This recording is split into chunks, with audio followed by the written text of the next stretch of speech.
Mr. Silent Channel. Chapter 571 hanggang 600. Inggit ako. 0591. Pagdating, nakita ni Yefan na isang Porsche ang nakaparada sa gilid ng poste ng ilaw sa kalye, at ang pinto ng pampasaherong sasakyan ay may ngipin. Bahagyang nakabaluktot din ang poste ng street lamp na tila natamaan ng malakas. Bahagyang hinangaan si Yefan, anong klaseng kasanayan ito sa kotse, para makatama ng napakahirap. Hindi nagtagal, nakita ni Yefan ang munting dilag na si Mumumo, ang may-ari ng kotse, at nakita siya na may asul na silk shawl, nakasuot ng pink na hooded top, body-shaping jeans, at white sneakers. Sa kanyang maselang mukha, siya ay napakabata at maganda na hindi siya makapagsalita. At sa tabi ni Mumumo, mayroon pa ring 2 o 3 kakaibang batang babae, isang medyo may edad na tiyuhin. Ang ilang mga taong ito ay mahaba ang talakayan, na nakaturo sa lugar ng aksidente ng sasakyan. Nang makita si Yefan na papalapit, agad na tumakbo si Mumumo, nakapout, na para bang iiyak na siya, at niyakap si Yefan. Yefan, woo! Nandito ka na sa wakas. Ano ang nangyayari? Ito ay medyo kakaiba, sabi ni Yefan. Bamulong si Mumumo, ako. Gusto ko lang huminto at huminto, sino ang tatama sa poste ng ilaw nang tumapak ako sa accelerator? Yefan, alam kong galit na galit ka, binili kita para sa akin na sira ang regalo, kaya tamaan mo ako. Medyo natulala si Yefan, inabot niya at tinapik ang likod ng babae. Silly girl, bakit kita nabangga? Hindi ba kotse lang ang nabangga ko? Okay. Ikaw, hindi ka ba talaga galit sa akin? Paulit-ulit na tanong ni Mumumo. Bulong ni Yefan sa kanyang puso, ilang daang libo lang ang sasakyan, kahit na 10-10 milyon ang sasakyan, basta okay lang ang dalaga, magiging maayos siya. Kung hindi dahil sa aksidenteng ito, hindi pa ito matutuklasan ni Yefan. Kung ikukumpara sa pera, sa puso ni Yefan, si Mumumo ay mas mahalaga. Hindi galit, I swear, ngumiti si Yefan. Tinapik-tapik ni Mumumo ang kanyang dibdib at nagpout, dati mong dinadaya ang aking baon palagi, akala ko, ang isang taong mahilig sa pera ay tiyak na magagalit at papagalitin, kung iiwan mo ako, ayaw mo na sa akin. Lumalabas na hindi ka talaga galit, ang galing. Napangiti si Yefan, sa puso pala ng dalaga, siya ang imahe ng isang fan ng pera. Sino ang mga taong ito? Ngumiti si Yefan sa 3 babae at isang lalaki sa tabi ng kalsada. Ipinaliwanag ni Mumumo, dumaan ang malalaking kapatid na ito, at ang tiyuhin na ito ay mula sa isang convenience store. Nang makita nila na nabangga ako, pumunta sila upang makita sila. Hinintay kong maboard ka, kaya nakipag-chat ako sa kanila. Medyo hindi nakaimik si Yefan sa oras na iyon, ang babaeng ito ay masyadong pamilyar sa kanya, at ang kanyang pagiging masayahin ay higit pa sa imahinasyon ni Yefan. Isang babae na mukhang isang manggagawa sa opisina ang nagsabi, Beauty, ito ba ang iyong mainit na boyfriend? Mainit na boyfriend? What the hell? Bulong ni Yefan sa kanyang puso. Matamis na ngumiti si Mumumo, oo, ate, ang gwapo niya di ba? Haha sa kasamaang palad hindi ito pagkain ng kapatid ko, pero ang init talaga, kung alam lang ng boyfriend ko na nabangga ang sasakyan ko, kanina pa niya ako pinagalitan. Mamamatay na ako.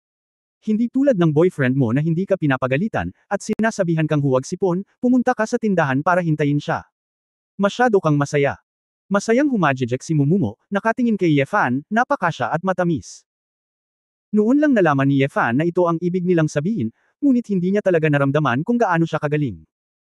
Kung ang ibang babae ay naaksidente sa sasakyan, dapat ay babae muna ang inisip niya, hindi kotse.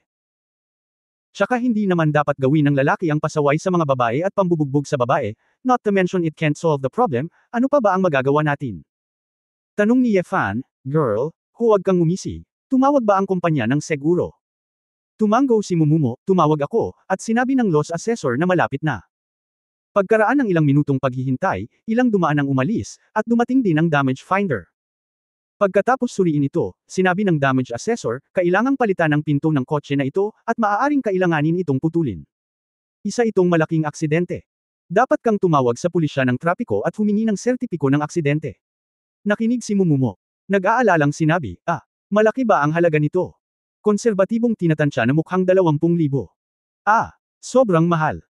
Ang aming kumpanya ng seguro ay magbabayad para sa pera, ngunit wala kang sertipiko para sa aksidente, kaya hindi magandang bayaran ang lahat ng ito. Iminumungkahi kung pumunta ka at kumuha ng isa. Umalis. Bumantong hininga si Yefan at tumawag ng traffic police. Natuklasan ng pulisya ng trapiko na si Mumumo ay bumagsak sa poste ng ilaw sa kalye, kaya't hiniling niya kay Mumumo na pumunta muna sa tanggapan ng pamamahala ng ilaw ng kalye, bayaran ang mga ilaw sa kalye, at pagkatapos ay pumunta sa pangkat ng pulisya ng trapiko para kunin ang sertipiko. Si Mumumo ay hindi pa nakatagpo ng ganoong bagay, iniisip lamang ang mga hakbang na gagawin, ito ay 1 at 2. Tiningnan ni Yefan ang kotse at nalaman na maaari pa itong imaneho, kaya't sinabi niya, huwag kang maglaro ngayon, kumain tayo sa malapit, at pagkatapos ay tutulungan kitang ibalik ang kotse, ihahatid ka sa mga pamamaraang ito bukas, at pagkatapos ay pumunta sa tindahan ng 4S okay ka lang. Tuwang-tuwang tanong ni Mumumo, tutulungan mo ba ako sa mga pamamaraang ito? O di ba? Ikaw ba mismo? Nakangiting tanong ni Yefan. Tuwang-tuwang niyakap ni Mumumo si Yefan, kahit nasa kalye, pinatong niya ang paa niya sa bibig ni Yefan at hinalikan siya, puno ng matinding saya at tamis ang malalaking mata niya, Yefan, maganda ang pakikitungo mo sa akin. Ang galing! Nung nagpadala ka sa akin ng WeChat message ngayon lang, nakita ito ng kapatid na babae sa tabi ko at naiingit sa akin, masaya talaga akong magkaroon ng boyfriend. Hindi napigilan ni Yefan na matawa, okay, ayoko rin. Alam ko kung bakit hindi ako magalit sa iyo, mag-dinner tayo. Hihi. Dahil mahal na mahal mo ako, ayaw mong sabihin na papagalitan kita kung mahal mo ako, mukhang napakalinaw ni Mumumo. Nagtataka si Yefan sa kanyang puso, umibig ba talaga siya kay Mumumo? Hindi dapat. Hindi mo ba siya iniisip bilang isang nakababatang kapatid na babae? Sa anumang kaso, pumunta muna silang dalawa sa isang simpleng hapunan, at pagkatapos ay si Yefan ang nagmaneho ng kotse at iniuwi si Mumumo. Bahagyang nabangga ang Porsche sa direksyon, ngunit sa kabutihang palad ay maayos ang teknolohiya ni Yefan, at nagmamaneho pa rin siya. Pagdating sa bahay ni Ma'am Umo, pagkababa ko ng sasakyan ay nakita kong bumukas ang pinto. Anong problema? Mumo, bakit nabangga ang sasakyan mo? Isang babaeng may kaakit-akit na alindog ang lumabas na mukhang nag-aalala. Sa sandaling lumakad siya sa gilid ng kotse, nang makita niya si Yefan na bumaba sa kotse, muling sumimangot ang babae, at ang kanyang mga mata ay nagpakita ng pagtataka. Hindi na estranghero si Yefan na makita ang babaeng ito, dahil nakita niya ang ina ni Muzusong sa supermarket noong nakaraan, at ang lola ni Mumumo, si Mushuesian. Kumusta, matandang babae, nagkita tayong muli, simpleng kumusta si Yefan. Mabilis na tumakbo si Mumumo sa gilid ni Mushuesian, hinawakan ang braso ni Mushuesian, at mahinang nagmamakaawa, Lola, huwag mong sabihin sa tatay ko ang tungkol dito, okay? Kung alam niyang naaksidente ako, tiyak na hindi niya ako ay drive. Lola, Mumo, nakikiusap ako sa iyo. Si Kemo Shuesian ay wala sa mood na sikasuhin ang bagay na ito sa sandaling ito, tumingin kay Yefan na kinakabahan, at nagtanong, Mumo, bakit kasama mo ang ginoong ito? Chapter 0592 Gaano na kayo katagal magkakilala? 0592 Natigilan sandali si Mumumo, pagkatapos ay nag-isip sandali at sinabing, kaibigan ko si Yefan, kilala ko siya sa pakikipaglaro sa akin. Inisip ni Yefan na sasabihin ng babaeng ito na mag-boyfriend at girlfriend sila, at medyo nag-aalala siyang mapag-alitan ni Mushuesian, ngunit hindi niya inaasahan na itatago ito ni Mumumo. Tila ang babaeng ito ay hindi natatakot sa anumang bagay, medyo natatakot siya sa lola na ito. Kaibigan. Kumunot ang noo ni Mushuesian, pagkatapos ay nagsabi, hindi ka pinapayagang makipagkita sa kanya o makipagkaibigan sa kanya sa hinaharap. Nagulat si Mumumo, Lola, bakit? Magkaibigan lang kami. Ngumuso si Mushuesian, walang dahilan, hindi mo ba alam na siya ay isang lalaking may asawa? Ikaw ay isang malaking babae home, ano ang silbi ng pakikipaglaro sa kanya? Napakaingay na ang mga tao ay chismis, paano ka makakapag-asawa ng isang magandang pamilya sa hinaharap? Bulong ni Yefan sa kanyang puso, may katuturan ang mga salita ni Mushuesian, ngunit kahit ang mga ordinaryong kaibigan ay hindi hahayaang makipagkaibigan si Mumumo. Medyo sobra na. Pagkasabi nito, si Mushuesian at ang pamilyang Su ay dapat may espesyal na gagawin. Lalong kakaiba ang naramdaman ni Yefan tungkol dito, at ang pagkakita sa reaksyon ni Mushuesian ay hindi tama. Nagpout si Mumumo, hindi. Napakahalaga sa akin ni Yefan. Hindi ako makikinig. Sasabihin ko sa tatay mo ang tungkol dito at hayaan mo siyang alagaan ka. Ini-spoil talaga kita. Anong klaseng mga kaibigan ang ginawa mo? Pagkatapos ay sinulyapan ni Mushuesian si Yefan na hindi pala kaibigan, paano mo magagawang paglaruan ang aking apo na parang may asawa, bilasan mo at huwag ka nang magkita muli sa hinaharap. Para sa kapakanan nito, hindi ko sasabihin ito sa pagkakataong ito, at sa susunod na kasama ko ang aking apo, sasabihin ko kay Pangulong Su na umalis na. Galit na sabi ni Mumumo, pumunta ka at magdemanda. Sister Su Chingzo, kilala ko na siya. Sabay kaming naghapunan noong nakaraan. Lola, hindi ako natatakot kung sasabihin mo sa akin. Ano? Malaki ang pagbabago sa mukha ni Mushuesian, ikaw. Kilala mo pa rin si Su Chingzo. Gaano na kayo katagal magkakilala? Hindi magtatagal, ungol ni Mumumo. Then what did she told you? Bakit kanya gustong makilala?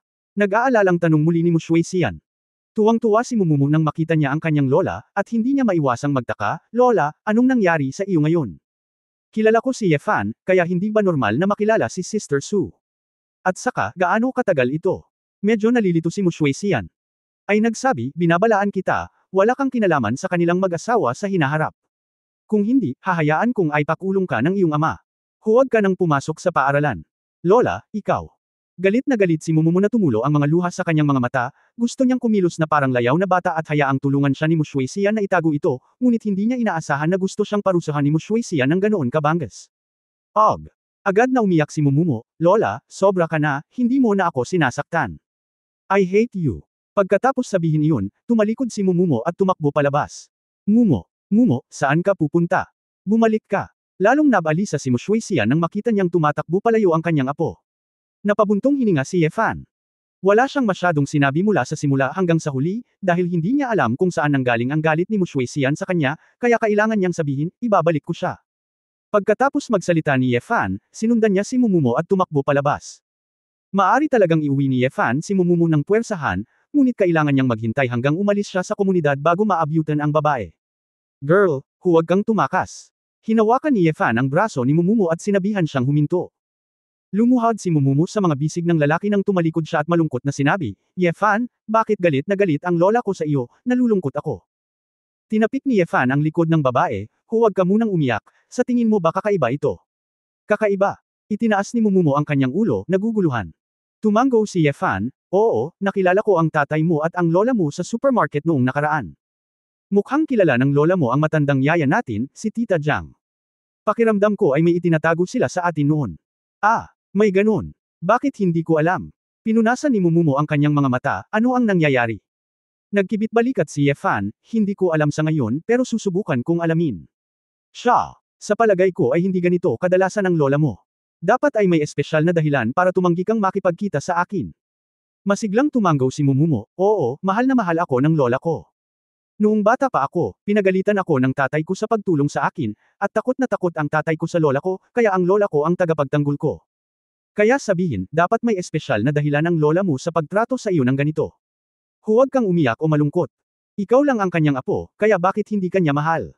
Maging masunurin, umuwi ka muna, huwag mo akong kausapin nag-aaway ang lola mo, hayaan mo muna siyang magpahinga, at kapag nalaman natin kung bakit siya galit na galit, hindi ba tayo makakagawa ng paraan para malutas ang problema?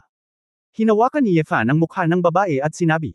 Napakurap si Mumumo at matamis na ngumiti, Yefan, mas lalo kang naging boyfriend at girlfriend sa akin, at hinahawakan mo pa rin ang mukha ko. Natigilan si Yefan saglit. Hindi niya namalayan ang sarili niya. Sa katunayan, tila mas naging matalik siya kay Mumumo. Hihi, gusto ko ito, alam ko ang isang cute na babae, dapat na gusto mo rin ako. Mahigpit na niyakap ni Mumumo ang leeg ni Yefan, at pagkatapos ay pinakawalan ito pagkatapos niyakap sa kalye ng ilang sandali, Yefan, isama mo ako para bumili ng isang tasa ng milk tea, okay kung babalik ako. Naisip ni Yefan sa kanyang sarili, okay lang bang bumili ng milk tea ng mag-isa? Ngunit hindi pa rin niya matiis na sabihin iyon, at tumango, okay. Pagkatapos bumili ng milk tea kasama ang babae at pauwiin siya, sumakay si Yefan sa subway pauwi ng mag-isa. Tungkol naman sa bagay na orihinal na sumang-ayon na tulungan si Mumumo na ayusin ang claim ng kotse, dahil sa relasyon ni Mushuesia, kinailangan niyang isantabi ito at hayaan si Mumumo na gumawa ng paraan ng mag-isa. Nang malapit na siyang makauwi, biglang naalala ni Yefan na tila hindi siya nakabili ng milk tea para kay Su Qingzhou, kaya pumunta siya sa malapit na milk tea shop at bumili ng isang tasa ng Four Seasons flower tea na may milk cap, at isang tasa ng ulang latte. Pag-uwi ko, nanunood ng TV si Tita Jiang sa hall, nanunood ng madugong balak, nagpupunas pa ng luha si Tita Jiang. Nang makitang bumalik si Yefan, napangiti si Tita Jiang, Yefan, bakit ang aga mong umuwi? Oh, bumalik ako pagkatapos kumain. Ngumiti si Yefan, nasa study si Xiaoshu. Oo, pumasok ulit ako sa trabaho pagkatapos ng hapunan, at talagang gusto ng babae ang kanyang trabaho. Emosyon na sabi ni Tita Jiang. Walang magawang ngumiti si Yefan, umakyat sa itaas, kumatok sa pinto ng study, at pumasok pagkatapos marinig ang tawag ng babae na pumasok. Ibinaon ni Su Qingzhou ang kanyang ulo sa pagtingin sa ilang impormasyon, nang makita niya si Yefan na papasok, kakaibang sabi niya, bumalik ka ng napakaaga. Kinuha ni Yefan ang milk tea sa kanyang kamay at ngumiti, babalik ako pagkatapos ng hapunan, Mrs. Binili kita ng milk tea, pumili ka ng gusto mong inumin. Kabanata 0593 Munting Pagong 0593. Napakurap si Su Qingzhou, anong uri ng milk tea? Lumapit si Yefan at kumuha ng 2 tasa ng milk tea, isang tasa ng Four Seasons flower tea na may takip ng gatas, at isang tasa ng ulang latte, hindi ko alam kung anong lasa ang gusto mo, pumili ka lang. Nagtanong si Su Qingzhou, ano ang takip ng gatas? Ngumiti si Yefan at sinabing, asawa, sikat na sikat ang bagay na ito ngayon, bakit babae ka na nagtatanong sa akin? Ngumuso si Su Qingzhou at malungkot na sinabi, ibig mong sabihin, litos na ako, tama ba? Hindi, syempre hindi. Higit sa lahat ang aking asawa ay masyadong advanced. Ang ganitong uri ng bagay na hinahabol ng mga ordinaryong babae, ang aking asawa ay karaniwang hindi ito gusto, nakangiting sabi ni Yefan. Hindi siya pinansin ni Su Qingzhou, kinuha ang straw, binuksan ang 2 tasa, at humigop mula sa 1 tasa. Pagkatapos kainin ang tasa ng takip ng gatas, dinilaan ni Su Qingzhou ang kanyang mga labi, kaya ito ang takip ng gatas, kung gayon gusto kong inumin ito, maaari mong inumin ang ulang latte na ito mismo.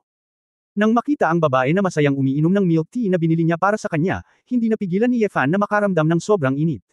Sarap na sarap siyang panuuri ng babaeng umiinom ng napakatahimik. Napansin ni Su Qingzhou na si Yefan ay nakatitig sa kanya, ang kanyang mukha ay bahagyang nag-init, at siya ay bumulong, bakit ka nakatingin sa akin? Ang ganda, napakaganda ng asawa ko, gusto kong makakita pa, nakangiting sabi ni Yefan. Binigyan siya ni Su Qingzhou ng puting tingin, hindi na ako naniniwala sa sinabi mo, may pimple ako sa mukha ngayon, sobrang pangit ko. Saan? Bakit hindi ko nakita? Si Yefan ay talagang walang nakitang acne. Bulag ka, syempre hindi ka nakakakita, walang imik na umiling si Su Qingzhou, hindi ka ba makikipaglaro kay Mumumu ngayon, bakit kakain ka lang? Inisip ito ni Yefan at sinabing ayos lang, kaya para sabihin ang totoo, pag-usapan natin ang pagbangga ng kotse ni Mumumu. Si Su Qingzhou ay lubos na nag-aalala, at nagtanong kung si Mumumo ay nasugatan. Naramdaman din niya na hindi mahalaga nang malaman niya na ang pinsala lamang ng sasakyan. Pagdating sa Mushuixian, kakaiba si Yefan, asawa, hindi mo pa talaga narinig ang tungkol kay Mushuixian. Na-curious din si Su Qingzhou, hindi ko narinig na binanggit ito ng aking lolo't lola, at hindi rin ito binanggit ni Tita Jiang. Noong huling beses na nasa supermarket ako, katulad mo rin ako, akala ko ito ay napaka-fresh. Ito pala ay may gayong kasambahay sa aming pamilya, at may isang music hero na anak na si Muzusong, napakaganda. Tumango si Yefan, mukhang ito ang kwento ng nakaraang henerasyon. Bakit, may pakialam ka sa bagay na ito? Kung big deal, tanungin mo na lang si Tita Jiang. Sabi ni Su Qingzhou. Mapait na ngumiti si Yefan, kung payag si Tia Jiang na sabihin ito, hindi sana siya naging napakalihim noong una at iniiwasang magsalita tungkol dito. Miss, hindi na kita guguluhin, pwede ka nang maging busy.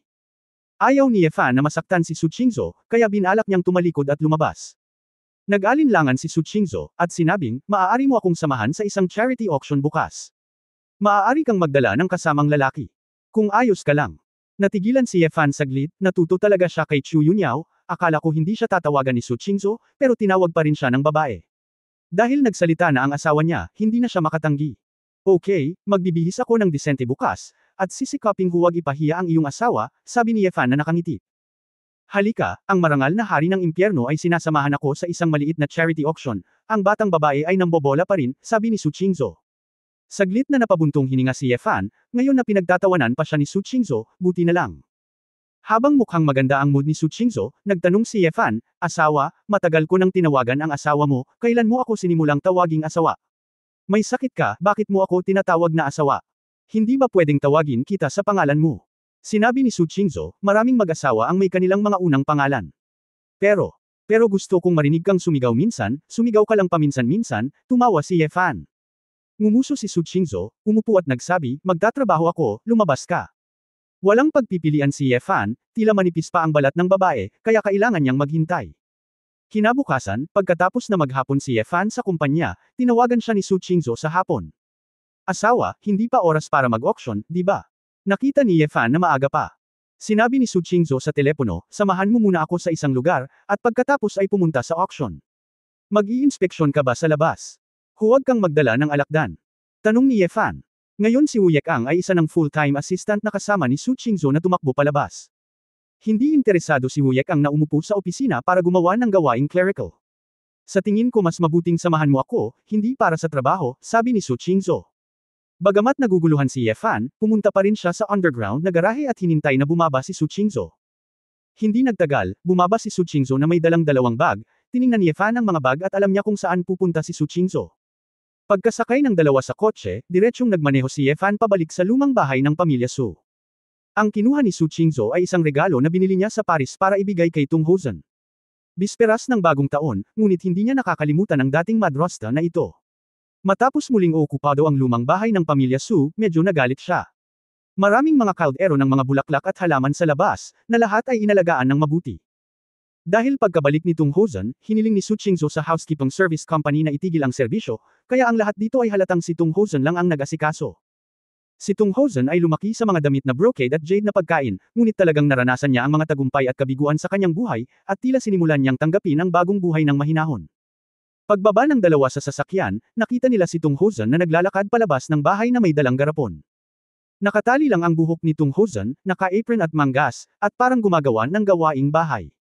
Sa basong garapon na hawak niya, isang maliit na pagong ang nakahiga na tamad. Nang makita sina Ye Fan at Su Qingzhou, si Tung Hozan ay natigilan saglit, medyo kinabahan at medyo masaya. Qingzhou, Ye Fan, bakit ka nandito? Nang makita ang maliit na pagong, si Su Qingzhou ay tumingin sa kanya ng may pagtataka, ikaw ang nagtaas nito. Nahihiyang sinabi ni Tung Hozan, oo, nakakatamad mag-isa, pero wala pa akong alagang hayop dati, walang alam kung paano palakihin ito, natatakot akong mamatay. Narinig ko na madaling buhayin ang pagong, kaya bumili ako ng isa sa kalye. Nabalitaan ko na gusto kong magpakulay ng likod nito, kaya inilabas ko ito para magbabad sa araw. Tiningnan ni Su Qingzhou ang mga bulaklak at halaman sa labas, ikaw rin ang nagpalaki ng mga nakapaso na halaman na ito. Awkward na ngumiti si Tung Hozan, gawin mo lang lahat, idol ako, nakapatay ako ng ilang kaldero, kaya pala itong mga bulaklak na ito ay palpak, at medyo mislan. Ngumiti si Ye Fan at sinabi, nalaman mo ba na maraming bagay ang mas mahirap kaysa sa iyong iniisip? Oo, kamakailan lang, habang iniisip ko ito, mas nararamdaman kong wala lang ako noon. Malungkot si Tung Hozan. Si Su Qingzhou ay lumakad ng ilang hakbang pasulong at kinuha ang dalawang bag, ito ay para sa iyo. Pumunta ako sa Paris at bumili ng isang bangkos ng mga regalo. Ibibigay ko sa iyo ang natitirang dalawa na walang gusto. Nang marinig ang mga salita ng babae, halos hindi tumawa si Ye Fan. Obvious naman na espesyal na pinili ang mga cosmetics at damit para kay Tung Hozan, pero talagang sinabi niya na ito na ang iba, at talagang mayabang ang asawa niya. Kabanata 0594 Kuripot na kapatid. 0594. Si Tung Hozan ay natural na hindi tanga. Nang makita ang Reg Along dala ni Su Qingzhou, ibinuka niya ang kanyang bibig. Pagkatapos niyang magulat, namula at basa ang mga mata niya. Qingzhou, ito, para sa akin ba talaga ito?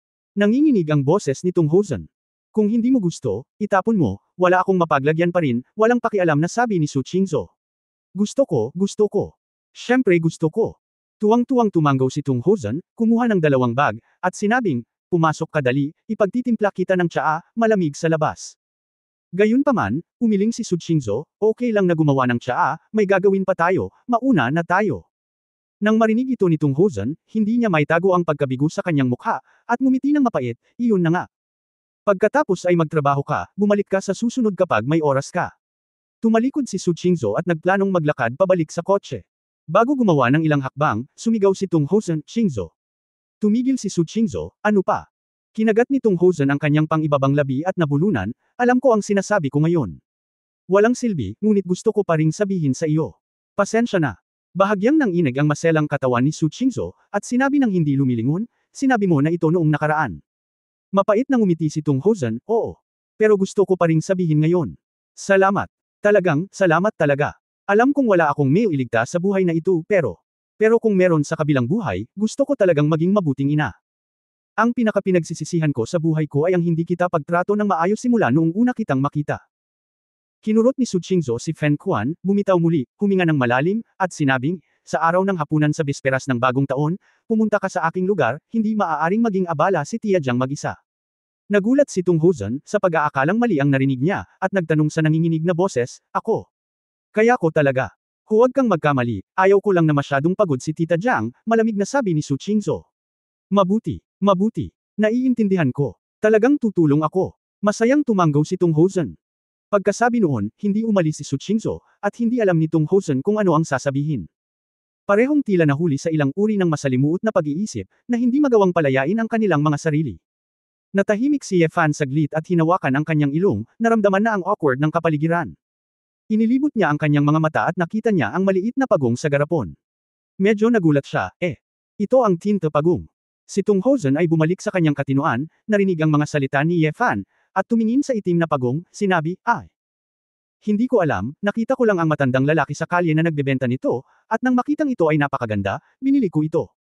Lumingon si Su Qingzhou na may pagkalito at nagtanong, ano ang problema sa maliit na pagong na ito?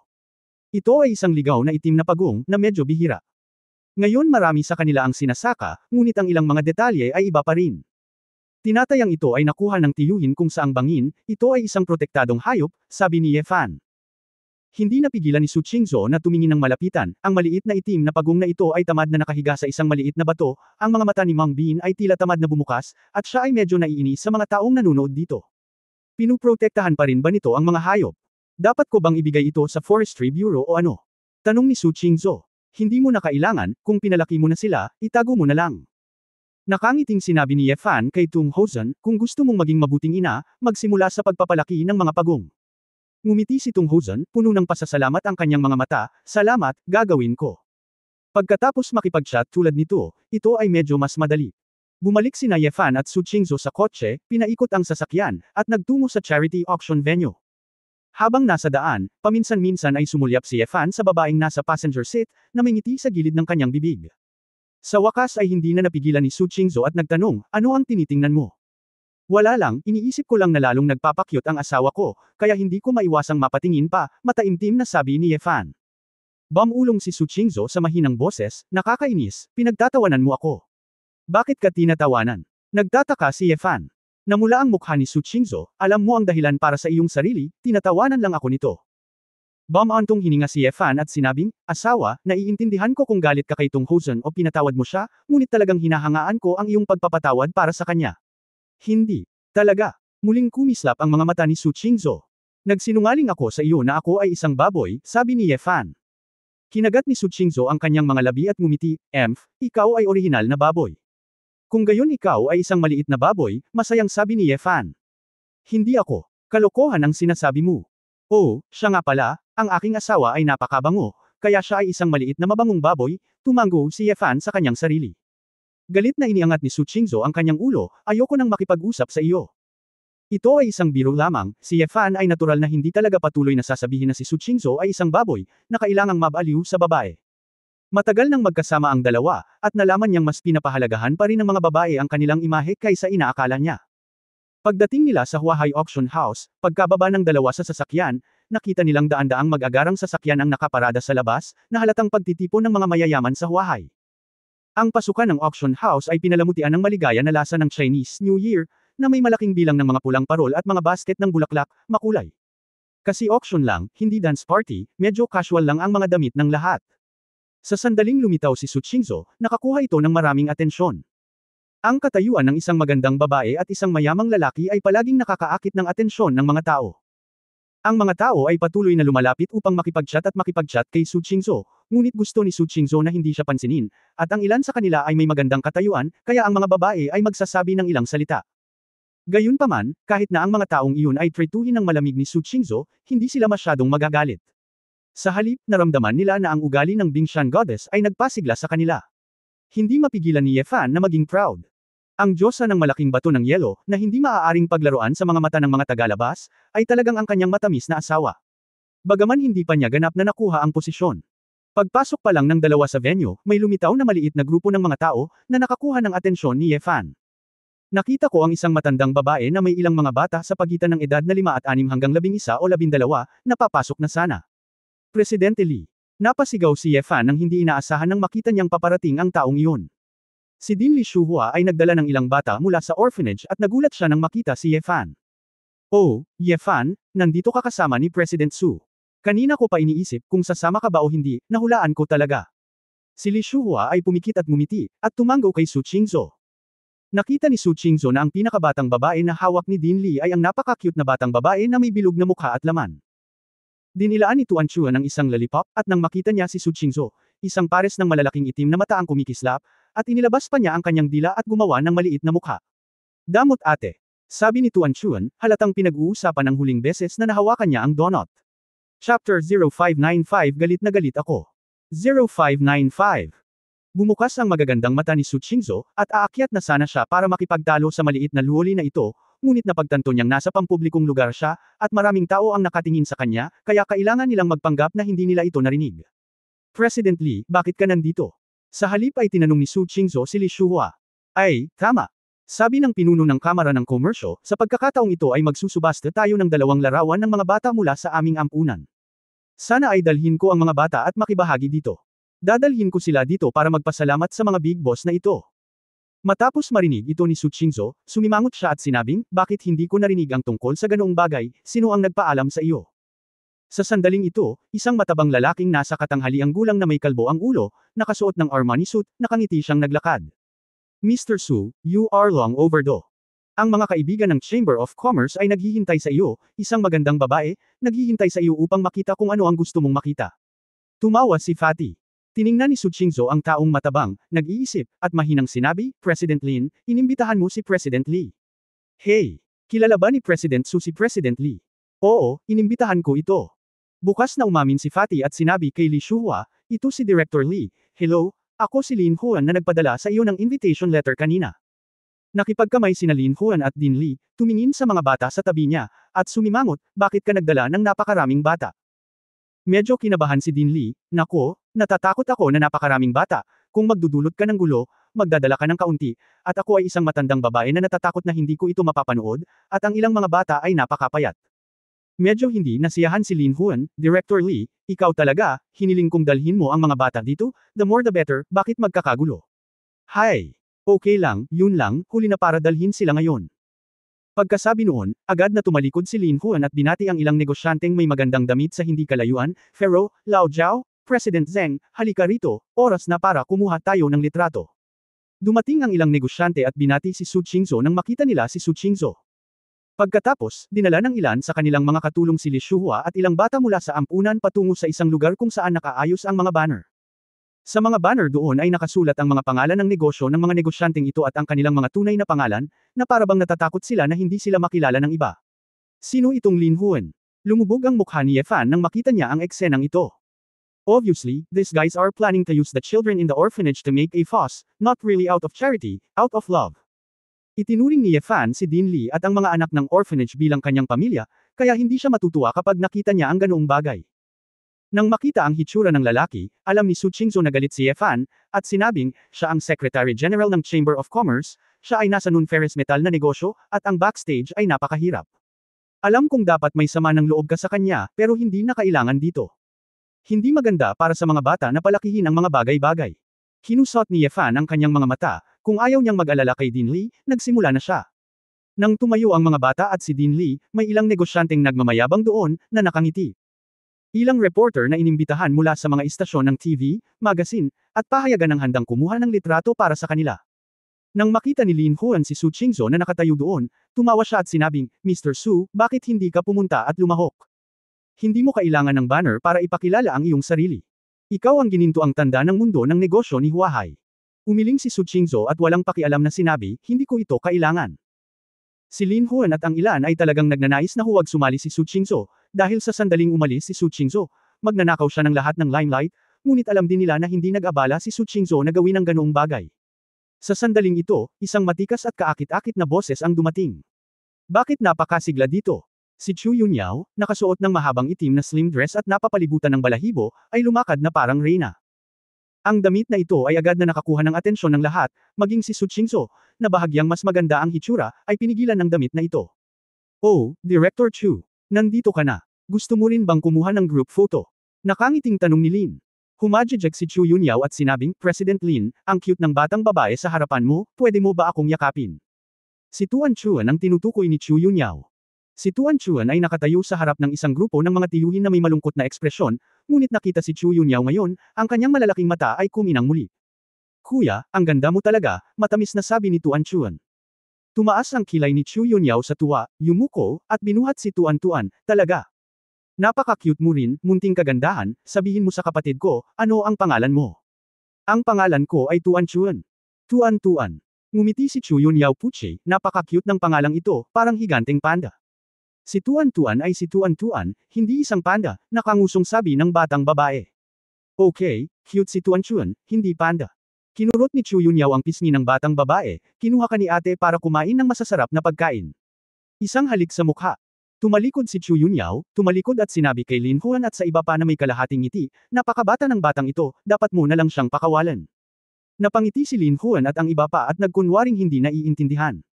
Bagamat hindi siya komportable, hinayaan niya lang na kunin ni Chu Yunyao ang bata.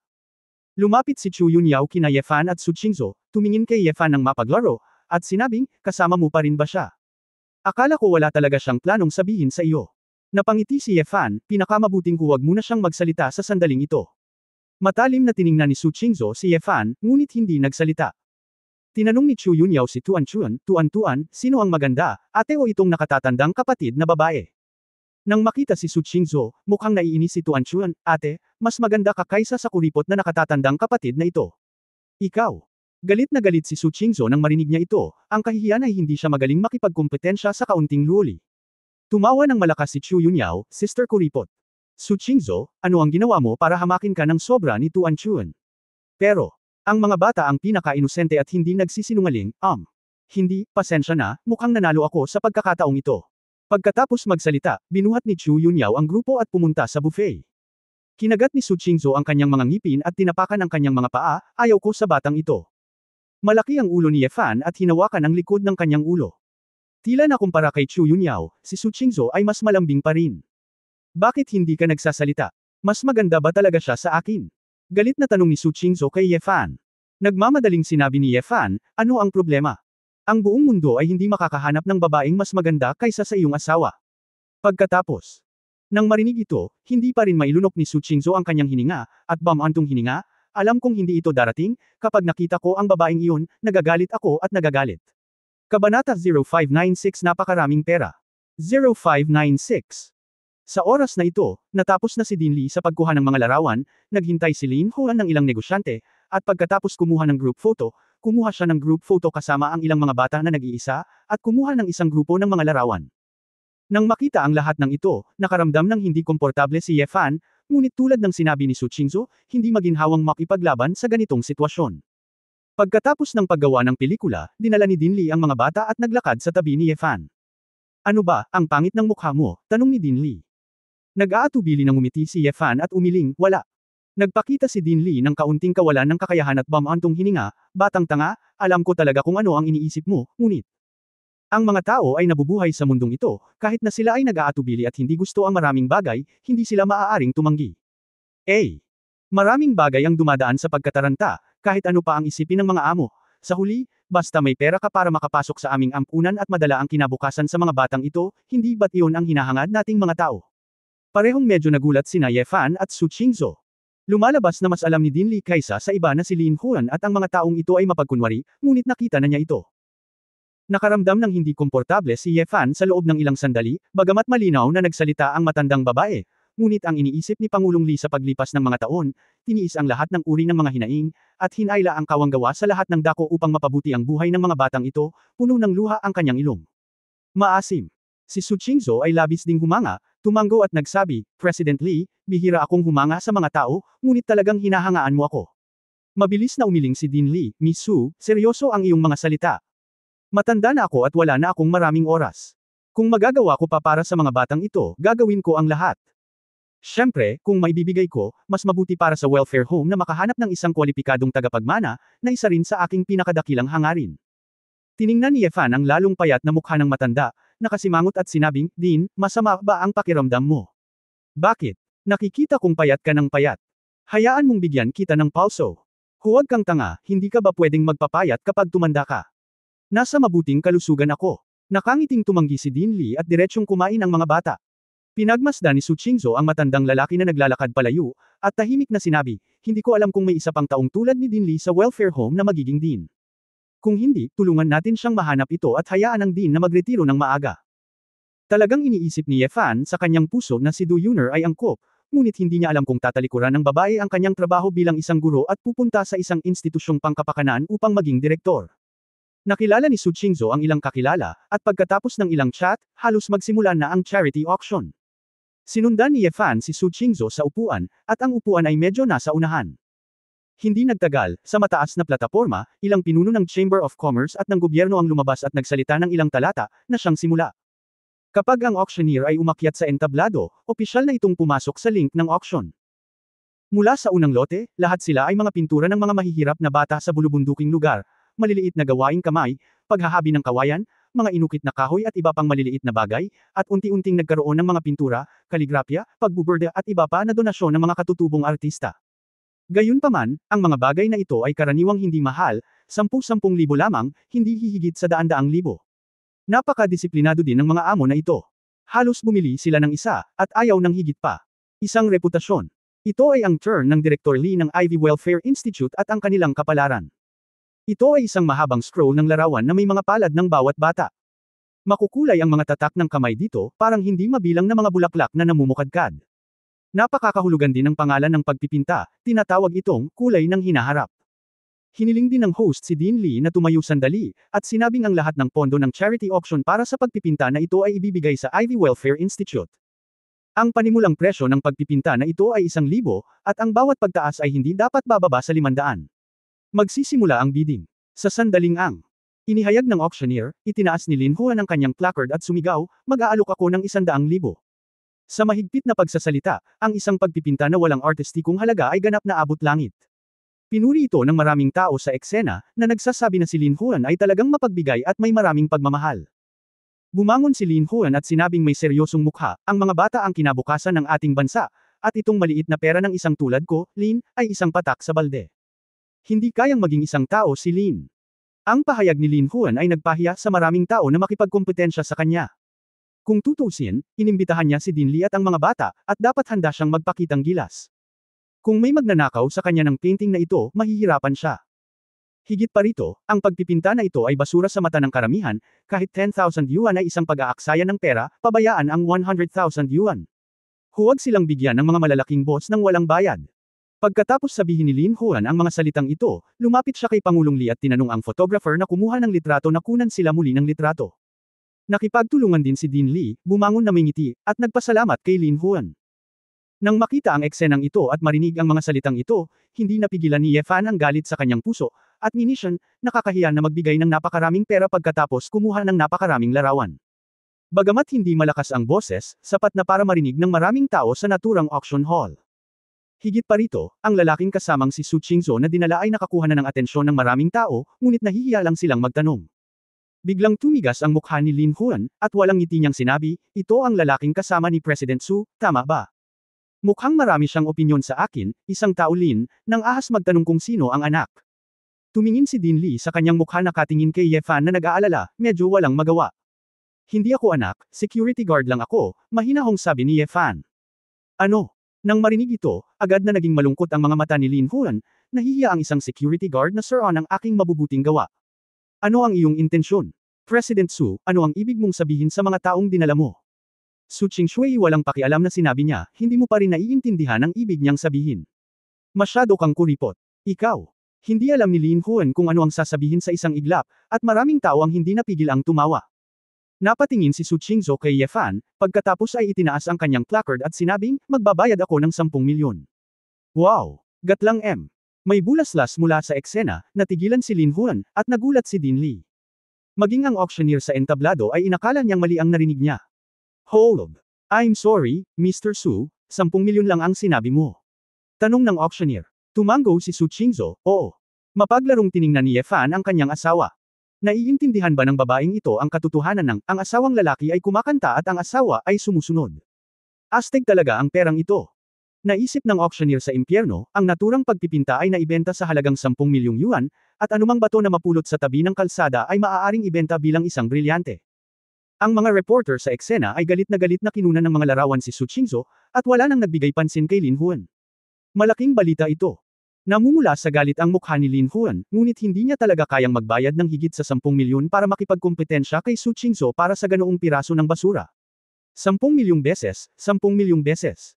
Nang akala ng lahat na si Su Qingzhou ay kukuha ng pagpipinta na ito nang may mahusay na tagumpay at magiging bida sa gabi, ganap na nakipaghiwalay kay Lin ng masayang maingay, ang babaeng nakaitim na damit ay itinaas ang karatula. Magbibigay ako ng 100 milyon. Ang pananalita ni Chu Yunyao ay hindi nakakagulat, at siya ay nagulat ng isang numero ng basta-basta. Chapter 0597 Bakit ako kikita? 0597. Ang buhay na auction ay ginawang kumulo sa pamamagitan ng mga salita ni Chu Yunyao. Hindi naman sa walang mayayamang tao sa eksena. Mayroong maraming mga tao na maaaring gumastos ng 100 milyong yuan upang maglaro, ngunit walang mga tao na talagang handang kumuha ng 100 milyong yuan at ibigay ito sa ampunan ng walang bayad. Ang punto ay walang kompetisyon para sa iba pang mga auction. Paanong may dalawang negosyanteng antas ng Diyosa mula sa Huahay para sa gayong pagpipinta, kaya bakit gumastos ng napakaraming pera? Nataranta ang isang grupo ng mga tao sa pinangyarihan. Sa katunayan, bilang orihinal na bida ng palabas na ito, hindi na alam ni Lin Huan kung ano ang sasabihin. Si Su Qingzhou, na orihinal na nag-isip na siya ay may malamig na personalidad, ay nakakainis na upang agawin siya, at maging ang chairman ng Union Group, na hindi mapakali, ay kumilos pa. Nakangiti lang si Lin Huan nang walang salita, at naupo sa kanyang upuan na nagtatampo, nakayuko ang kanyang ulo, nakitang ayaw na niyang tumawad pa. Naramdaman ni Ye Fan na may mali, at sigurado, nang tumingin siya kay Su Qingzhou, ang mga mata ng babae ay napakalamig na. Si Chu Yunyao doon ay mas mabuti, at tumingin kay Su Qingzhou na medyo nanunuya, puno ng provokasyon. Itinaas ni Su Qingzhou ang karatula at sinabing, 200 milyon. Nagulat muli ang mga manunood, at nakaramdam ng panghihina ang auctioneer. Pinunasan ni Lin Huan ang pawis sa kanyang noo, at ayaw talagang magsalita. Sino ito? Hindi siya nag-ingay kanina, pero turn niya na para tapusin ang show, pero lumabas siya ng ganito. Kung hindi niya makuha ang larawang ito, ang larawan ng grupo na kinuha niya kasama ang mga tao mula sa ampunan ay walang mukha na ilalabas para sa publisidad. Ngunit si Lin Huan ay hindi gustong gumastos ng napakaraming daan-daang milyon para sa kawang gawa. 200 milyon minsan. Bago ito matawag ng auctioneer sa pangalawang pagkakataon, muling itinaas ni Chu Yunyao ang kanyang placard. Bilyon. Sinabi ni Chu Yunyao na 1 bilyong yuan, kasing hirap ng pagbili ng isang pakete ng sigarilyo sa halagang 10 yuan sa isang maliit na tindahan. Ang mga mayayaman na ito sa eksena ay nalilibyugan na. 1 bilyon, kung ibibigay sa kanila, marami silang magagawa. Kahit na ang ilang maliliit na negosyante ay nagkakahalaga ng mas mababa sa 1 bilyon. Oo, nananaginip ba ako na gusto talaga ni Chu Yunyao na gumastos ng 1 bilyon para bilhin ang painting na iyon? Ang taong nasa ibaba lang ang makakapagluwa ng 1 bilyon sa buhay ko. Haha. Isang grupo ng mga tao ang tumawa ng mapait at nagkomento, lahat ay naiinggit kay Dean Lee, at narito sila ngayong gabi. Pero sa totoo lang, himetean na si Dean Lee. Hindi pa siya nakakita ng ganoon karaming pera sa kanyang buhay, at hindi niya alam kung paano ito gagastusin. Walang pakialam si Ye Fan kung magkano ang dapat gastusin ni Chu Yunyao. Malamig na tiningnan ni Su Qingzhou si Chu Yunyao, mahigpit na kinuyam ang kanyang pink na kamao, biglang nanliit ang kanyang mga mata, na nagpakita ng isang matatag na tingin. Itinaas niya ang placard at sinabing, 10 bilyon. Paft. Siya. Hindi alam kung sino ang nasa eksena, o kung anong inumin ang iniinom niya, ngunit pagkatapos itong pakinggan, direktang nag-spray ito ng ilang tao. Tahimik ang eksena, at may mga mayayaman na nakipagkamay. Hindi pa ako nakakita ng ganoong kabaliw na auction sa aking buhay. Para sa isang painting na walang artistikong halaga, 10 bilyon ang ginagastos talaga. Baliw. Sumimangot din si Chu Yunyao at tumingin kay Su Qingzhou nang hindi inaasahan. Mr. Su, huwag kang pabigla-bigla, kahit na ikaw yun, sobrang magagastos ng 10 bilyon. Oo, Mr. Su, hindi na kailangan, iba ang background ni Director Chu, mas madali siyang kumita ng pera kaysa sa iyo, kaya hindi sulit ang pagtatrabaho. Bulong ng ilang matatandang negosyante na may magandang relasyon kay Su Qingzhou. 10 bilyon, kung hindi ibebenta ni Su Qingzhou ang mga bahagi ng Jinxiu Group, ito ay halos lahat ng kanyang mga personal na ari-arian. Sa madaling salita, kung ito ay talagang gumastos ng 10 bilyon, ang Su Qingzhou ay halos wala na maliban sa Splendid Group. Bagamat sinasabing hindi sapat ang pagbebenta ng mga sasakyan at bahay, at maaari siyang kumita ng daan-daang milyon sa loob ng isang taon, napakalaking agwat pa rin ito. Naramdaman din ni Ye Fan na ang mga babae ay nagtatrabaho ng husto. Bagamat tuwang-tuwa siya na maraming pera ang bahay ampunan, ayaw din niyang lumiit ng husto ang ari-arian ng kanyang asawa para magalit at hindi ito masaya. Asawa, hindi na kailangan, ginagastos ni Chu Yunyao ang pera ng pamilya Chu, at ikaw lang ang kumikita ng lahat, sabi ni Ye Fan. Gayunpaman, nakapagdesisyon na si Su Qingzhou, hindi pinansin si Ye Fan, at tahimik na tumingin kay Chu Yunyao doon. Ang flash sa pinangyarihan ay binaril ng galit na galit si Su Qingzhou. Sa sandaling ito, walang makakaagaw ng putok ni Su Qingzhou. Hindi nagmamadaling sumigaw ang auctioneer, huminga ng malalim, at hinintay na sumagot si Chu Yunyao. Dumilat si Chu Yunyao, at pagkatapos mag-isip ng ilang sandali, bumantong hininga at ibinaba ang karatula. Bagamat siya ay mayaman, ngunit gumagastos ng 10 bilyon upang lumabas, ang pamilya ay tiyak na hindi masiyahan, kahit na para sa pamilyang Chu, ito ay isang malaking gastos. Nang makita ito ng auctioneer, sumigaw siya ng ilang beses sa proseso, at natapos na ang martilyo. Nakakabinging palakpakan ang nanggaling sa eksena. Bagamat akala nilang lahat ay baliw si Su Qingzhou, hinangaan din nila ang katapangan ng babae. Sa mga balita sa susunod na bagong taon, ang fit ni Su Qingzhou ay tiyak na magiging mainit na balita. Gustong umiyak ni Lin Huan ngunit walang luha. Ano ang problema?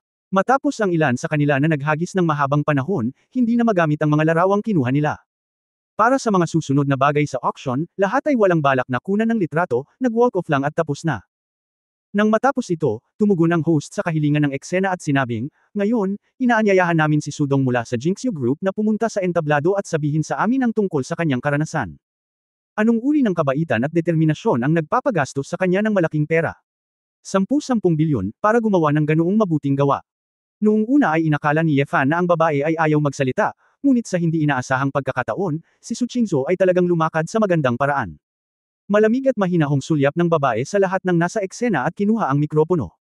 "Alam ko," sabi ni Su Qingzhou, "karamihan sa inyo ngayon ay nag-iisip na ako ay nalilito at may ginagawa akong isang bagay na pagsisisihan ninyo."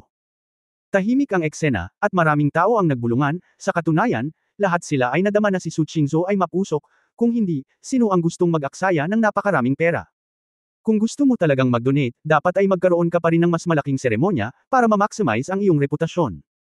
Biglang itinuro ni Su Qingzhou si Lin Huan sa kanyang harapan, at nagtanong, "President Lin, hayaan mo akong tanungin ka, bakit ka kumita ng napakaraming pera?"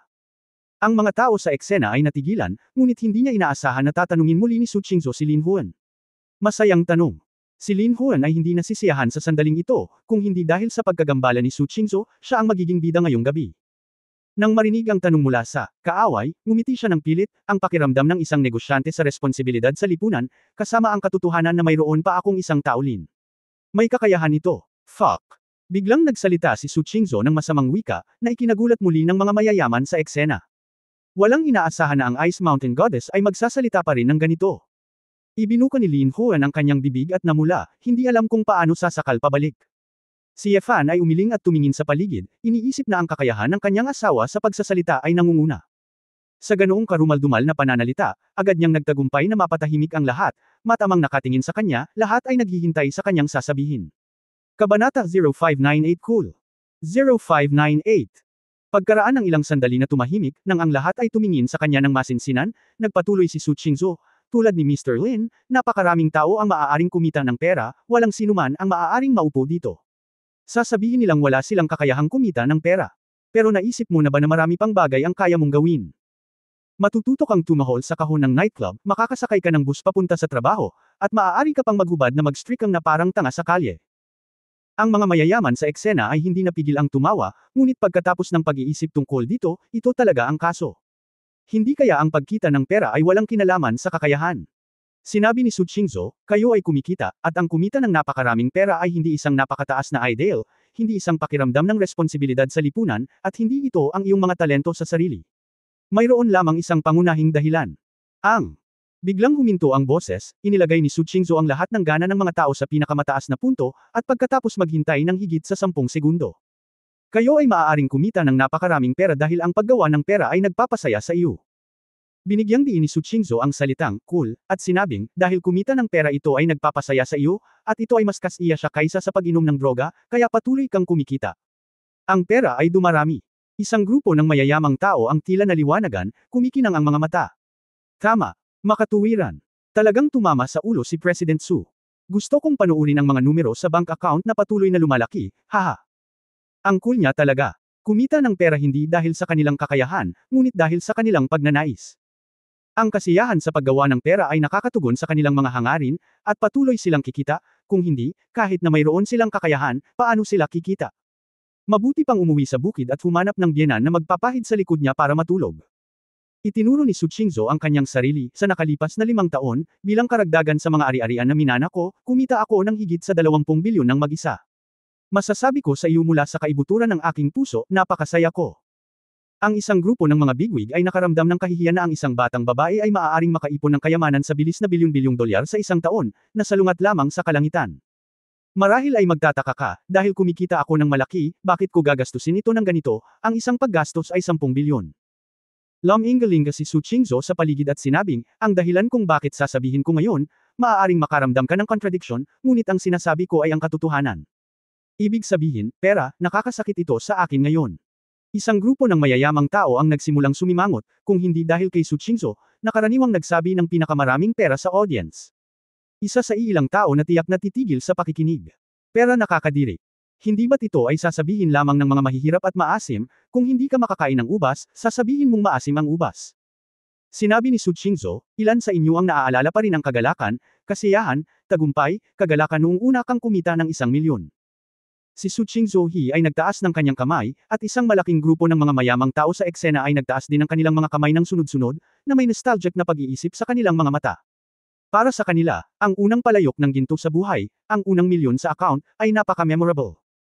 Nagpatuloy si Su Qingzhou, ako ay isang junior, ngunit naniniwala ako na sa loob ng ilang dekada, lagi kong maaalala ang napakagandang pakiramdam na kumita ng $1,000,000 sa unang pagkakataon. Gayunpaman, ngayon, tanungin mo ang iyong sarili, kung kumikita ka ng 10 milyon, o kahit na 100 milyon, maranasan mo pa ba ang pakiramdam ng tagumpay kapag nakakuha ka ng 1 milyon? Hindi. Hindi mo kaya. Napag-alaman mo na kahit kumita ka ng isang order 100 million, hindi ka pa rin masaya tulad noong kumita ka ng 1 milyon noon. Ang boses ni Su Qingzhou ay naging mas matatag at tumatagos, lahat tayo ay parang mga halimaw na kumakain ng pera. Patuloy na nag-iipon ng kayamanan, patuloy na ilagay ang perang ito na walang silbi sa ating tiyan na puno ng matabang bituka. Pero habang kumakain ka, lalo kang nalilibyugan, mga mansyon, kotse, eroplano, yate, lalaki na naghahanap ng babae, babae na naghahanap ng lalaki, lahat ay binibigyang pansin, lahat ay nagpaparamdam sa mga tao na walang laman. Nagsisimula tayong manhid, magsimulang magkasakit, isang kakaibang sakit ng labis na pagkain ng kayamanan, ngunit hindi nakakakuha ng anumang kasiyahan. Ang mga mukha ng mayayaman ay may masalimuot na ekspresyon, nagbubuntong hininga sa damdamin. Halatang pareho din sila ng nararamdaman. Lalo na't may mga mayayaman na tumatanda, kapag iniisip nila ang sarili nilang buhay, wala na silang passion sa buhay. Sa pangkalahatan, maaaring ito ang disadvantage ng kayamanan. Lahat ay may mga pakinabang at disadvantages nito. Ang yaman ay isang uri ng kasalanan, sabi ng isang negosyante. Kung sa tingin mo ay kasalanan ng kayamanan, bakit hindi mo ibigay ang lahat ng pera sa simbahan? Malakas na sinabi ni Su Qingzhou, tinatanong mo ako kung bakit dapat akong mag-donate ng 10 bilyon sa orphanage. Sinasabi ko sa iyo, dahil napaka-cool ko ngayon. Bago ako gumastos ng 10 billion, hindi ko akalain na mararanasan ko ulit ang satisfaction na kumita ng 1 million. Ang paggastos ng pera ng walang kabayaran ay ang pinakadakilang lunas para sa sakit na ito, at ito ang nagpaunawa sa akin kung ano ang gusto ko noong una. Hindi para lamunin ako ng dyablo ng kayamanan, ngunit upang manakop. Kontrolin ang halimaw na ito. Ang gusto ko ay ang ganap na kontrol sa aking sarili. Ayoko ng pera, buhay kuta. Nang matapos na isigaw ni Su Qingzhou ang huling pangungusap, ang mayayamang tao sa madla ay natulala, halos lahat sila ay nahawahan ng hindi mapigil na mga salita ni Su Qingzhou. Okay, magaling sinabi. Ako. Hindi alam kung sino ang unang sumigaw, at agad na sumunod, sumiklab ang eksena sa masigasig na palakpakan. Oo, gusto ko ring mag-abuloy ng daan-daang milyon para magtayo ng higit sa 100 Hope Primary Schools, lahat ay may pangalang Lausu. Nakakatuwang isipin. Oo, mas maganda ito kaysa bumili ng yate.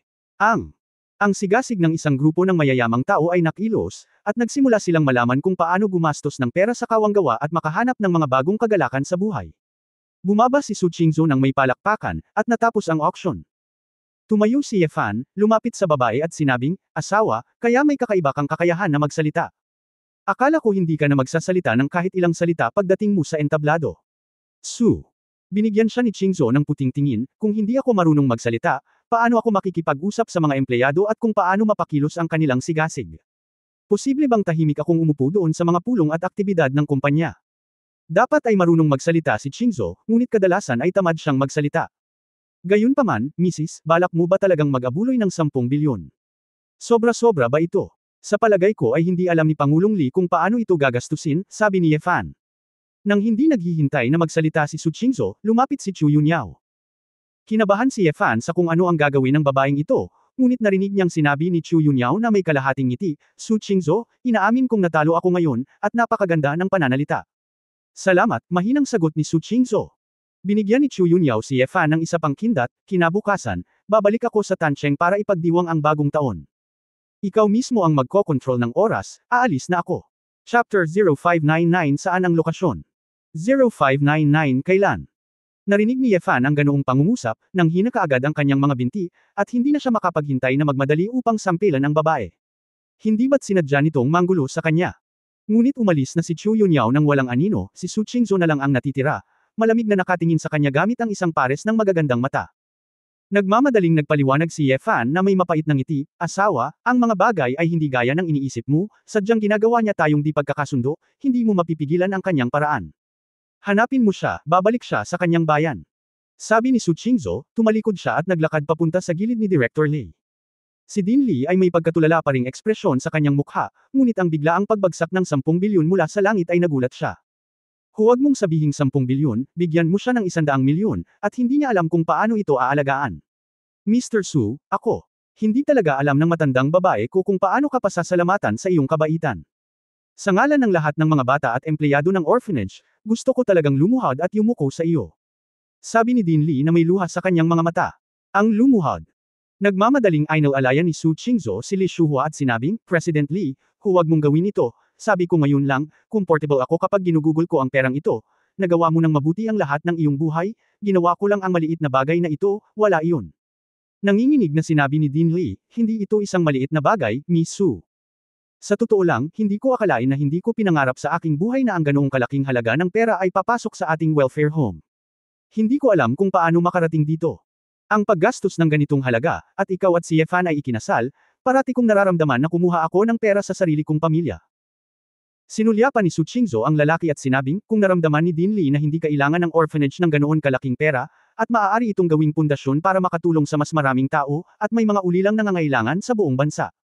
Natigilan si Dean Lee nang marinig niya ito, na para bang pinag-iisipan niya ang pagiging posible ng bagay na ito. Si Yefan ay abala at sumuporta, President, ito ay mabuti, maaari kang magbayad upang kumuha ng isang tao na tutulong sa iyo sa pag-aalaga nito, pagkatapos ay ang pundasyon ay maaaring gumawa ng mga pamumuhunan, maaari kang magpatuloy na kumita ng pera mula sa pera, at maaari kang palaging gumawa ng kawanggawa. Tama, asawa. Natural na gusto ni Yefan na sundin ang mga salita ni Su Qingzhou upang maging mas masaya ang babae. Sayang naman at mukhang naiinis talaga si Su Qingzhou kay Chu Yunyao, tumanggaw siya kay Li Shuhua, saka tumalikod at naglakad palabas. Saglit na nakaramdam ng kawalan ng magawa si Yefan, at sinabi kay Li Shuhua, President, hindi mo kailangang mag-alala tungkol sa pera. Mas kaunting pera ang nababahala, at mas maraming pera ang maaaring magdulot ng anumang problema. Maaari mong gastusin ito hanggat gusto mo, at aalis muna ako. Bumantong hininga si Li Shuhua at sinabing may pag-aalala, sa palagay ko ay tila galit si Miss Su sa iyo. Bagamat hindi komportable para sa akin na magtanong pa, ipinapayo ko sa iyo na suyuan siya ng mabuti. Mga babae, hindi mo maiwasang suyuan ang lalaking gusto mo. Mabilis na tumanggaw si Yefan at tumakbo palabas pagkatapos ni Su Qingzhou. Pagdating nila sa parking place, papasok na si Yefan sa kotse nang sumimangot si Su Qingzhou, anong ginagawa mo? Miss, hindi pa ba tayo uuwi? Tanong ni Yefan. Pumunta ka kay Chu Yunyao, bakit ka babalik sa bahay ko? Sinabi ni Su Qingzhou na hindi sinasadya. Nanlumo si Yefan saglit, asawa, sinasadya niyang sabihin iyon, kung talagang galit ka, matutuwa siya. Kung gayon dapat kang tumawag ngayon at sabihin sa kanya sa harap ko na hindi ka na muling pupunta. Nakita ko siya. Sabi ni Su Qingzhou na may malamig na mukha. Agad na natigilan si Yefan doon, iniisip na si Chu Yunyao ay sinusubukang mamatay, at kailangan niyang pukawin si Su Qingzhou sa publiko.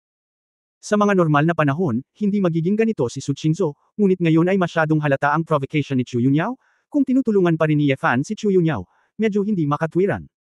Ngunit hindi talaga makatawag si Yefan sa ganitong uri ng tawag, kaya napakamot na lang siya ng buhok sa pagkabalisa at nakaisip ng paraan. Sa sandaling ito, tumunog ang cellphone ni Yefan, tiningnan ni Yefan ang numero, ito pala ay si Wu Yeshu, at dali-dali itong kinuha. Jenner, anong problema? Tanong ni Yefan.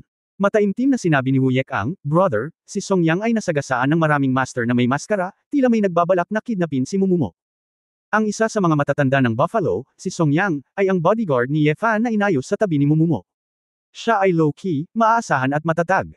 Kung hindi dahil sa isang bagay na napakalaki, hindi magkukusa si Song Yang na makipag-ugnayan sa kanya.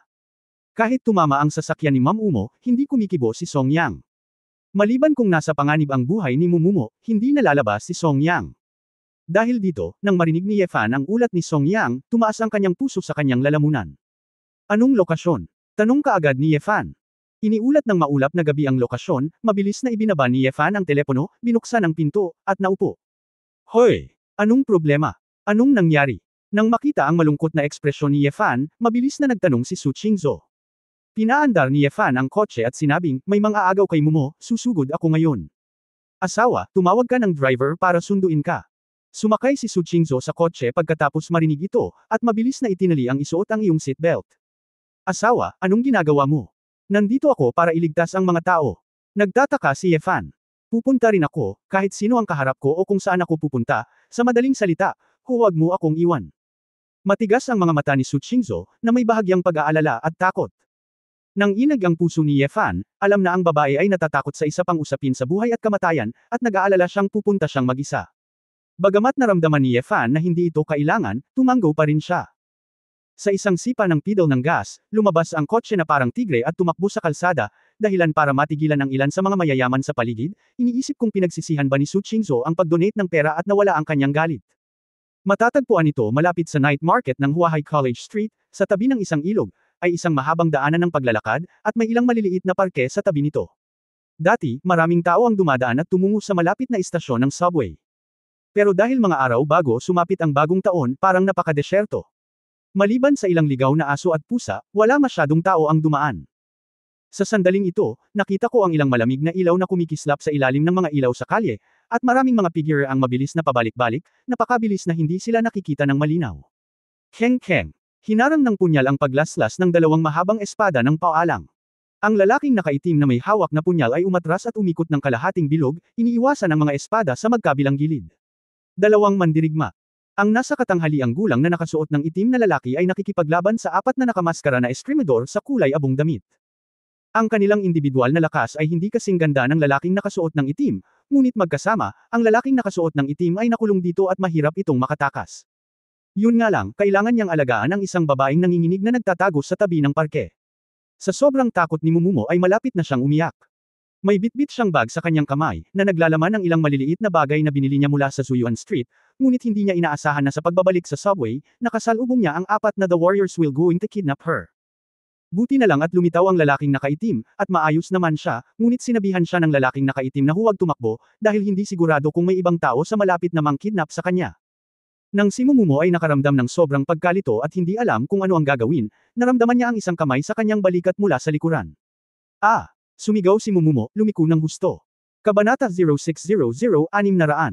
Sa likod ng 0600. Babae, sa isang punto, isa pang kakaibang lalaki ang lumitaw. Mapatla ang mukha ng lalaki, bahagyang lumubog ang mga mata, may pulang eyeshadow, nakatirintes ang mahabang buhok, at nakasuot ng itim na waistcoat, kakaiba at masama ang itsura. Mismo, sumama ka sa akin. Medyo matalas na boses ng babae ang ginawa ng lalaki at ngumisi ng masama. Nang makita ni Momomo ang kakaibang taong ito, ang kanyang mukha ay namutla sa takot, at lalo siyang nanginig nang marinig niya ang kakaibang boses na ito ng yin at yang. Ikaw, sino ka? Gulat na tanong ni Momomo. Isa lang akong ghost slave, not worth mentioning. Ghost slave. Nanlamig si Momomo nang marinig ang pangalang, ano ang aliping multo? Ang aliping multo ay multo. Alipin, wala, mahinang bulong ng aliping multo. Natarante si Momomo, ikaw. Bakit mo ako hinuhuli? Ngumiti ang aliping multo at sinabi, ang alipin ng multo ay may pananagutan lamang sa pagtupad sa mga responsibilidad ng isang alipin, nang hindi nagtatanong kung bakit. Si Song Yang, na ikinagapos ng apat na eskrimador, ay nakakita ng bakas ng pagkagulat sa kanyang mga mata nang makita niya ang aliping multo na lumitaw ng wala saan. Mismo, sumandal ka sa akin. Iniwasan ni Song Yang ang dalawang sword light na may patagilid na paggalaw at tumakbo patungo kay Momomo. Nag-react si Momomo at gustong tumakbo pabalik, ngunit napag-alaman na ang aliping multo ay lumitaw sa kanyang harapan, na hamarang sa kanyang daan. Napakabilis. Hindi man lang nakita ni Momomo kung paano siya nilampasan ng taong ito at lumingon sa kanya. Hindi pinansin ng aliping multo ang pagkagulat ni Momomo, at malamig na tumingin kay Song Yang. Ang nakagagalit na enerhiya ni Song Yang ay lumabas mula sa punyal. Matapos ang isang volley toss, ito ay mabilis na nahulog, at isang kidlat mabilis na laslas ay nahulog sa leeg ng aswang alipin. Saglit na gumalaw ang katawan ng aliping multo, parang multo, iniiwasan ang suntok ni Song Yang. Ngunit matagal nang inaasahan ni Song Yang na ang husay ng ghost slave na ito, kung hindi siya makakalapit ng tahimik, at hindi rin niya ito ma-detect. Sa makatuwid, ang layunin ni Song Yang ay pumunta lamang sa tabi ni Momomo, at pagkatapos ay dalhin ang babae upang makatakas. Mukhang gusto lang ng mga taong ito na kidnapin si Momomo, at hindi sila magiging walang awa. Hindi niya kailangang mag-alala tungkol sa kaligtasan ng buhay ni Momomo. Mismo, tumakbo sa silangan, patuloy na tumakbo at huwag tumigil. Hihinto ako, sabi ni Song Yang. Nang marinig ito, nagmamadaling pumunta si Momomo sa gilid ng kalsada. Hindi man masyadong mabilis ang dalaga, ginamit niya ang lahat ng kanyang lakas para mabuhay. Hindi nagmamadali ang aliping multo, malungkot ang mukha, hindi ko alam kung ano ang gagawin. Gusto kong sundin ang mga salita ng amo at hindi gaanong pumatay, ngunit kung maglakas loob kang hadlangan ang dakilang layunin ng amo, huwag mong sisihin ang aliping multo sa pagiging walang awa. Pagkatapos sabihin iyon, ikanaway ng aswang na alipin ang kanyang kamay, at ang apat na eskrimador ay pumunta sa gilid ni Momomo mula sa magkabilang panig ni Song Yang. Ang multo na alipin mismo ay gumalaw sa isang parang ahas, ang kanyang figure ay parang kidlat, papalapit kay Song Yang. Gusto ni Song Yang na protektahan si Momomo, ngunit ang mga tropa ni Guinu ay nahahati sa tatlong grupo, kaya hindi na niya ito mapangalagaan. Kinagat ni Songyang ang kanyang mga ngipin, nagpaplanong harapin muna ang aliping multo at pagkatapos ay susundan si Mumo, kaya ang bilis ng kanyang katawan ay tumaas sa limitasyon, sa halip na umatras, umabant siya, at mabilis na lumapit sa aliping multo. Sa sandaling magkaharap ang dalawa, ang maliksi na figure ng alipin ng aswang ay halos hindi magkakaroon ng napakaraming pagkakataon upang lumikha ng kalituhan. Nang magkita sila ng malapitan, humakbang pasulong si Songyang, at ang punyal na gawa sa itim na ginto ay tumusok sa nakamamatay na lalamunan ng aliping multo. Ang gayong nakamamatay na pag-atake, ang alipin ng aswang ay hindi man lang nagtangkang umiwas, iniunat ang isang kamay at hinawakan ang punyal. Keng! Nagkaroon ng banggaan ng metal, at lumipad ang mga spark. Nagulat si Songyang nang makitang ang kamay ng aliping ito ng aswang ay talagang gawa sa isang espesyal na uri ng metal, tulad ng mga kuko ng diablo. Tao ba o multo ang lalaking ito? Si Songyang ay nakaramdam ng labis na kakilakilabot sa kanyang puso, ngunit ang kanyang katawan ay hindi tumitigil sa pag-atake, at ang isang paa ay bumagsak sa baywang ni Gueno. Hindi ito naiwasan ni Gueno, ngunit nataman siya sa baywang at tiyan, at napaungol sa sakit, ngunit pagkatapos ay isang kaliwang kamay ang humawak sa hita ni Songyang nang walang awa. Hay! Ang pantalon ay pinutol, at ang matutulis na mga kuko ay nagkamot ng maraming bahid ng dugo. Nasa sakit si Songyang, buti na lang at walang lason sa paa na ito, kung hindi ay baka mamatay siya. Ngunit pagkatapos ng paghaharap na ito, napagtanto din niya na kahit na ang pamamaraan ng katawan ng alipin ng multo ay makamulto, ang kanyang cultivation base ay talagang kapantay niya. Bilang karagdagan, ang mga kasanayan sa pakikipaglaban ni Songyang ay mas hilig sa aktwal na labanan, kaya't ang dalawa ay masasabing kalahating kati, at mahirap sabihin ang nanalo sa maikling panahon. Kahit na nagmamadali si Songyang na iligtas si Mumumo, maaari lamang siyang tumira at patayin muna ang maltong aliping ito. Kasabay nito, si Mumumo ay matagal nang napapaligiran ng 4 na eskrimidor. Ang akala ng dalaga ay matatapos na ito, at tiyak na siya ay aagawin, ngunit ayaw niya, nang malapit na siyang hulihin ng 4 na eskrimidor. 6 na figure ang tumalon mula sa mga puno sa magkabilang gilid ng kalsada, bawat isa ay naglabas ng mga espada at iba pang matatalas na sandata, at lumingon sa kanya. Walang awa na pumapatay si Mumumo. Ang 6 na taong nakamaskara ay pawang nakasuot ng itim na damit panggabi, at para silang mga mamamatay tao sa mga costume drama. Napasigaw si Mumumo sa takot, ngunit ang 4 na eskrimidor, pagkatapos mag-react, ay sabay-sabay na nilusob ang 6 na nakasuot ng itim na mga pumatay sa takot na mapatay si Mumumo. Sa isang iglap, ang 4 na eskrimidor na may kulay abo na damit at ang 6 na nakamaskara na mamamatay ay magkasamang lumaban, ngunit sa halip ay iniwan nila si Mumumo sa isang tabi. Nang marinig ang tunog ng pag-aaway doon, nalitaw si Songyang tungkol sa kung ano ang nangyayari, ngunit nagambala siya at nagsiwalat ng isang depekto. Kamatayan. Nakita ng aliping multo na si Songyang ay nagbukas ng isang walang laman na pinto, at ang kanyang paa ay parang isang masamang espiritu na hinuhukay ang kanyang puso, at tuso niyang hinawakan ito sa puso ni Songyang. Si Songyang ay lihim na sumigaw ng masama, ngunit ang kanyang katawan ay huli na upang mag-react, at ang kanyang mga yabag ay nasa himpapawid, at hindi niya ito maiwasan. Sa kidlat at bato, isang figure ang marahas na sumugod mula sa mga palumpong sa tabi ng kalsada, at ibinagsak ang kanyang mga balikat sa katawan ng aliping multo. Matapos matamaan ng maltong alipin ng figure na napakabilis mag-react, lumipad siya palabas na parang bola ng kanyan, nabali ang kanyang katawan ng puno, at samuka siya ng ilang subaw ng dugo. Nang makita ang lalaking malamig ang mukha na nakatayo roon sa dilim, si Songyang ay pawis na pawis, at isang kislap ng pag-asa ang nag-alab. Aking prinsipe. Si Yefan ang dumating, si Yefan ang nagmaneho, at nalaman niyang kailangan niyang lumihis sa kalagitnaan, kaya hinayaan niyang magmaneho si Su Qingzhou, at nagmamadali siyang pumunta sa eksena sa isang tuwid na linya. Kahit na sumugod ng ganito, hindi pa rin nakarating si Yefan sa unang pagkakataon, ngunit sa kabutihang palad, nailigtas niya lang ang buhay ni Songyang. Hindi gaanong pinansin ni Yefan ang pagsigaw ni Songyang. Paglingon niya, nakita niya ang 10 figure na nag-aaway doon, at mabilis na tumakbo. Ang 10 figurang ito ay mahigpit na nakikipaglaban. Kahit na ang eskrimidor sa kulay abo ay mas malakas, mayroong 2 mas kaunting miyembro, at ang 2 panig ay pantay na tugma. Sa sandaling sumugod si Yefan sa eksena, wala siyang pakialam kung sino ang grupo ng mga tao na ito, isang grupo ng mga likas na antas ng mandirigma, sa kanyang paningin, ay walang pinagkaiba sa mga manok at aso. Sinuntok niya ang isa, sinipa ang isa, at ilang beses na nabangga, at lahat sila ay nagsuka ng dugo, at kahit 3 ay namatay sa lugar. Nang makita si Yefan na biglang sumulpot, pinigilan ni Mumumo ang kanyang mga luha at para siyang baliw. Pagtatapos ng kabanatang ito. For more videos, please like, share and subscribe.